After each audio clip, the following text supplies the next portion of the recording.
हे बघा मैत्रिणींनो, आज मी तुम्हाला अशी पौष्टिक अशी भाजी दाखवणार आहे। हे बघा, हाफ वाटी मसूर डाळ,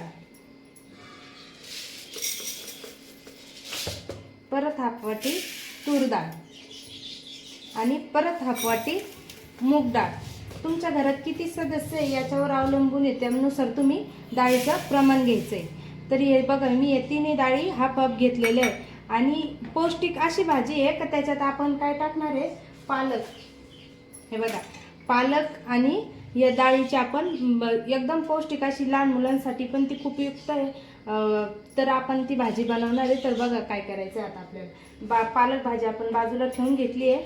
आता या तिन्ही डाळी आपण हे बघा त्या एकदम क्लीन करून ठेवलेल्या आहे। तर आता आपण त्या पाण्यात टाकायचे 10 मिनिटं आपण त्या अगोदर भिजत ठेवायचे।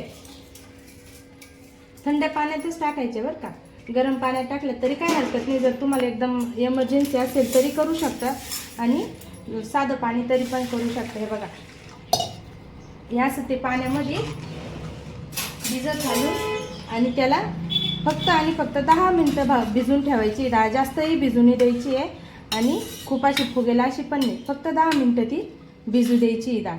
हे बघा मैत्रिणींनो, आपण जे डाळीची भाजी बनवणार होतो, डाळ आणि पालक, तर हे बघा मी पालक घेतले एवढे। पण आता ही पालक आपण कापायच्या आधी धुवून घ्यायची, कापल्यानंतर धुवायची नाही, तिचं जीवनसत्व हे निघून जातं, मग खूप कमी प्रमाणात राहतं तिच्यामध्ये जीवनसत्व, त्याच्यामुळे ती आधीच धुवून घ्यायची। तर चला मी हिला धुवून घेते आणि मग दाखवते। मी भाजी एकदम स्वच्छ आणि छान अशी धुवून घेतली। आता आपण या भाजीला बारीक चिरून घ्यायचंय।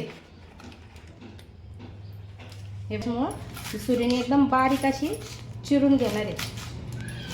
हे बघा, खूप पौष्टिक, मुलं आहे ना खायला खूप कंटाळा करतात पालकाची भाजी म्हटलं का, पण त्यांना जर अशी पौष्टिक त्याच्यासोबत जर छान असा मऊसूद भात जर दिला ना बनवून, तर मुलं ही डाळ आणि पालक भाजी भात एकदम आवडीने खातील आणि तुम्हाला टेन्शनही येणार नाही। आयांना खूप टेन्शन येतं की आज मुलांनी काही खाल्लं नाही, पौष्टिक काहीतरी गेलं पाहिजे त्याच्या पोटात, त्याच्यामुळं ही पालकाची भाजी आणि पौष्टिकच डाळ, मूग डाळ, मसूर डाळ, तुरीची डाळ पण टाकायची थोडीशी, कारण ती पण तेवढीच इम्पॉर्टंट आहे। पण तर हे बघा, आपण आता ही बारीक चिरून घेतली आहे।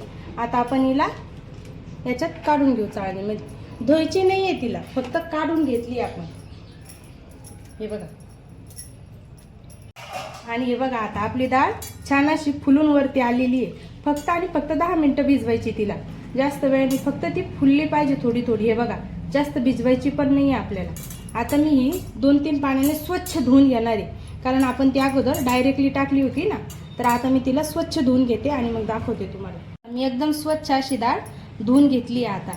आता आपण तिला शिजत घालायची, तर ती कशा पद्धतीने शिजवायची हे मी तुम्हाला सांगते। त्याच्यात एक मीडियम साईजचं टमाटर घेतलंय मी आणि ते स्वच्छ धुतलंय। आता त्याच्या फक्त आपल्याला अशा आडवे तिडवे 2-3 कापा करायच्या फक्त, बस असे 4 करायचे अर्ध्या टमाट्याचे, कारण ते शिजायला टाकायचं, एवढं बारीक चिरायची काही गरज नाही। तर हे बघा, आता इथं टमाटर चिरून झालंय आणि मी कुकर गॅसवर तापायला ठेवून दिलेलं आहे। आता गॅस फुल करायचा आणि कुकर तापलं का मग आपण याच्यात सर्वप्रथम पाणी घालायचं। हे बघा, मी एक मोठा तांब्या पाणी टाकलंय त्याच्यामध्ये। आता कुकरमध्ये टाकून घेणार आहे, आपण सगळी कुकरमध्ये टाकून देणार आहे त्या पाण्यामध्ये। आता ही पालकाची भाजी पण आपण त्या डाळीतच टाकून घ्यायची। हे बघा,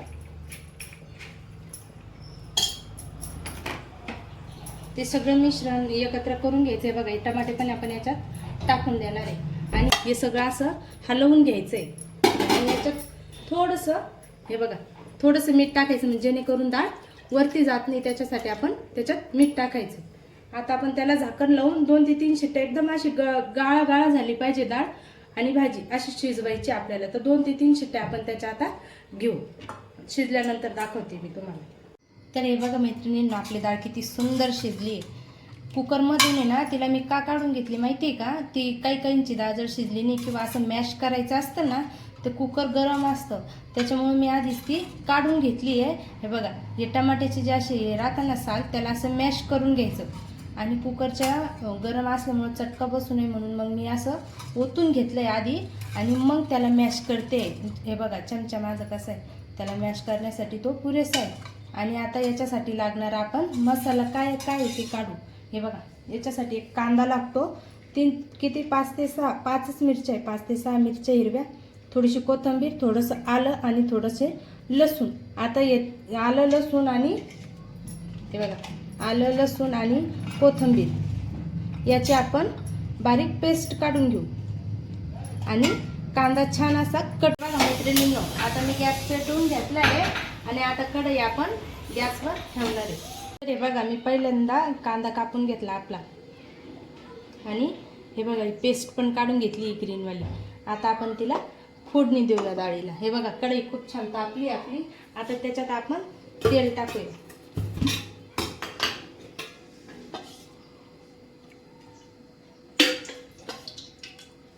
हे बघा, आपण 2 उकळी त्याच्यात तेल टाकून घेतलंय. काही मी एकदा नक्की करून बघा, याची टेस्ट पण खूप सुंदर आहे. आता तेल गरम झाले, त्याच्यात आपण थोडंसं मीठ घालणार आहे. मीठ घातल्यानंतर कोणत्याही भाजीला तेल जरी कमीही वापरलं तरी खूप सुंदर येते आणि टेस्ट पण खूप छान देते. त्याच्यामुळे पहिले तेलामध्ये थोडंसं मीठ आपण घालून घेतलंय. आता तेल छान असं गरम झालंय बघा आपलं. आता याच्यात आपण थोडीशी मोहरी घालणार आहे. तर हे बघा, आपण त्याच्यात छान अशी मोहरीची तडका दिलाय. मोहरी टाकल्यानंतर आपण त्याला कधी लगेच जिरे टाकायचे नाही, कारण मोहरीसाठी आपण तेल थोडं जास्त तापवत असतो. नंतर कढीपत्त्याची फोडणी द्यायची त्याला छान अशी. आणि मग कढीपत्ता टाकून झाल्यानंतर जिरे टाकायचे, कारण मग ते जळत नाही जास्त. त्याच्यामुळं आपण अगोदर मोहरी, नंतर कढीपत्ता आणि मग जिरे टाकायचे. त्याच्यानंतर हा कांदा टाकून देऊ आपण.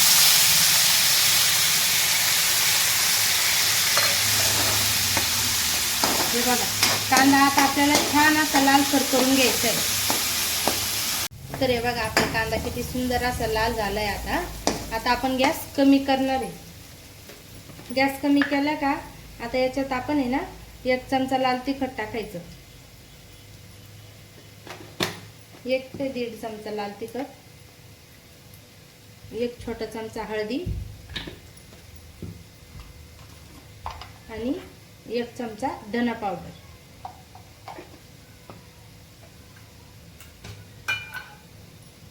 आणि 1 चमचा गरम मसाला. याला छान आपण हलवून घ्यायचं आहे. अगोदर सगळं एकजीव करायचं आणि त्याच्यानंतर आपण जो मिरची काढली होती ते टाकणार आहे आपण त्याच्यामध्ये.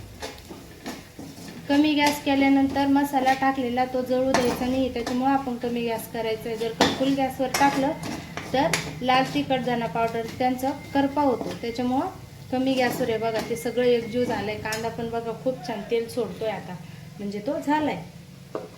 आता आपण हे जे हिरवं वाटण काढलं होतं ते आपण आता त्याच्यात टाकून घेणार आहे.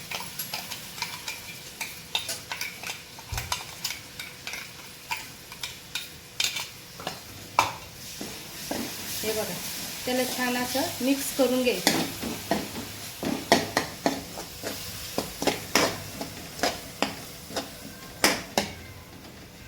आणि त्याला थोडंसं शिजू द्यायचंय. मसाल्याला आपल्याला थोडंसं होऊ द्यायचंय त्याला.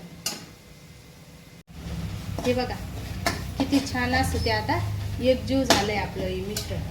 सगळे मसाले एकजीव झाले. आता छान तेल सोडायला लागले बघा मसाला. बघा, आता आपल्याला ही डाळ त्याच्यात टाकून घ्यायची.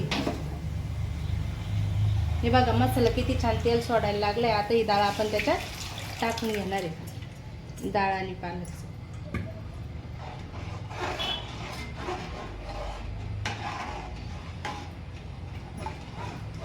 आणि सगळं असं एकजीव करून घ्यायचं छान. हे बघा, किती सुंदर अशी आपली पालक डाळ झाली बघा. हे बघा, चवीनुसार त्याच्यात मीठ घालू आपण थोडंसं. हे बघा, गरमागरम अशी डाळ पालक आपली किती सुंदर अशी झालेली बघा.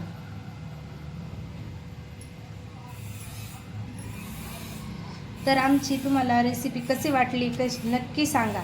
आणि आमच्या चॅनलला लाईक करा, शेअर करा आणि प्यारी लक्ष्मी अँड फॅमिली या यूट्यूब चॅनलला सबस्क्राईब करा.